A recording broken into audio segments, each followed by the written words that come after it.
মারা যাব, অসুস্থ হয়ে কয়েকদিন ঘরে বিছানা পড়ে থাকবো, তারপরে মারা যাব। কিন্তু আজকে এই ঘটনাটা আপনি কি বুঝলেন? সে আমার জন্য মানে আমার জন্য খাবার নিয়ে আসছে, খাবারটা আইনা সামনে রাখছে, রাইখা তিনি 4 রাকাত নামাজ পড়ছে। 4 রাকাত নামাজ পড়ার শেষে এরপরে আবার সে মারা গেছে। চিন্তা করেন তার আশা কি ছিল?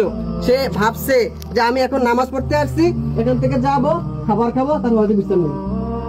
আর সেই আশা কি পূরণ হয়েছে? এতটুকু আশা পর্যন্ত তার পূরণ হয় নাই।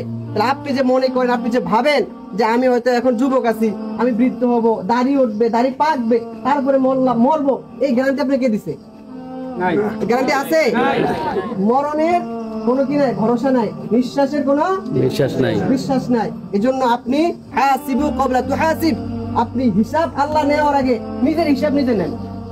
কি আপনি প্রত্যেকটা মানুষটা যদি চিন্তা করে যে আপনি সকাল থেকে সন্ধ্যা পর্যন্ত আপনি কি কি কাজ করলেন, আপনার উপরে সকালে ফজর থেকে যখন উঠলেন, উঠার পরে আপনার আল্লাহ কোন বিধানটা আরোপিত হয়েছে? ফজরের নামাজ, জোহরের নামাজ, আসরের নামাজ, মাগরিব, এশার নামাজ, 5টা ওয়াক্ত যে আপনার ফরজ বিধান ছিল, আপনি যে মানলেন না, আপনি কি মনে করেন আপনাকে ছেড়ে দেওয়া হবে?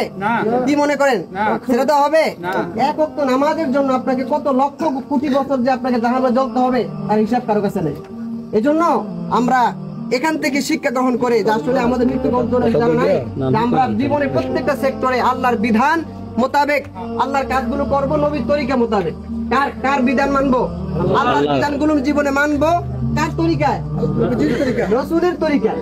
এটা হলো আমাদের মিশন এবং ভিশন। প্রিয় ভাইরা আমার, আমি আপনাদের কাছে একটু আরজ করতে চাই যে আমরা আল্লাহ পাকের বিধান হয়তো অনেক বেশি মানতে পারবো না, কিন্তু 5 ওয়াক্ত নামাজটা পড়তে হবে ইনশাআল্লাহ। 5 ওয়াক্ত নামাজ পড়বো ইনশাআল্লাহ। আমরা সকল নিয়ত করে 5 ওয়াক্ত নামাজ পড়বো। আরেকটি কথা বলে যাই যে জানাজা নামাজের ক্ষেত্রে আমরা অনেকে ভয় পাই যে জানাজা নামাজ পড়বো, কি কি দোয়া আছে এটা বুঝতে পারি না। ঈদের নামাজ, জানাজা নামাজ আমরা অনেকে ভয় আসে না, বা আসলেও কি করবো এই টেনশন থাকে। মনে রাখবেন জানাজা নামাজে ফরজ 2টা। কয়টা? মনে রাখবেন, যে কোনো বিষয়ে যদি ফরজ আদায় হয়ে যায় তাহলে বিষয় আদায় হয়ে যায়। এরপরে ওয়াজিব, সুন্নত, মুস্তাহাব যদি না আদায় হয় তাহলে আপনার বিষয়টা আদায় হয়ে যাবে, কিন্তু ত্রুটিযুক্ত হবে। কিন্তু ফরজ আদায় হয়ে গেলে কিন্তু আমলটা কি হইব? আদায় হয়ে যাবে।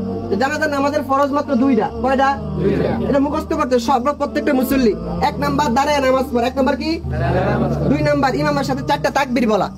আপনি কিছু পড়তে পারলেন না, ওই যে হুজুর দুরূদ শরীফ পড়বে, দোয়া মাসুর, তারপরে মনে করেন দোয়া পড়বে, এরপর আপনি কিছু পারলেন না, কিন্তু যে শুধু আল্লাহু আকবার আল্লাহু আকবার বললেন, তাহলে কিন্তু আপনার জানাজা নামাজ আদায় হয়ে যাবে। মনে থাকবে ইনশাআল্লাহ। আল্লাহ রাব্বুল আলামিন আমাদের সকলকে ওনার থেকে শিক্ষা গ্রহণ করে আমাদের নিজের জীবনকে পরিবর্তন করার তৌফিক দান করুন। আল্লাহ পাক আমাদের সকলকে তার আমল করার তৌফিক দান করুন। ধন্যবাদ ইমাম সাহেব। আজকের মাইয়াতের জানাজা পড়বেন মরহুম মোবারক হোসেন, জামিরের টুটু ভাই। আর জামিরের পক্ষ থেকে আহ্বান করা হয়েছে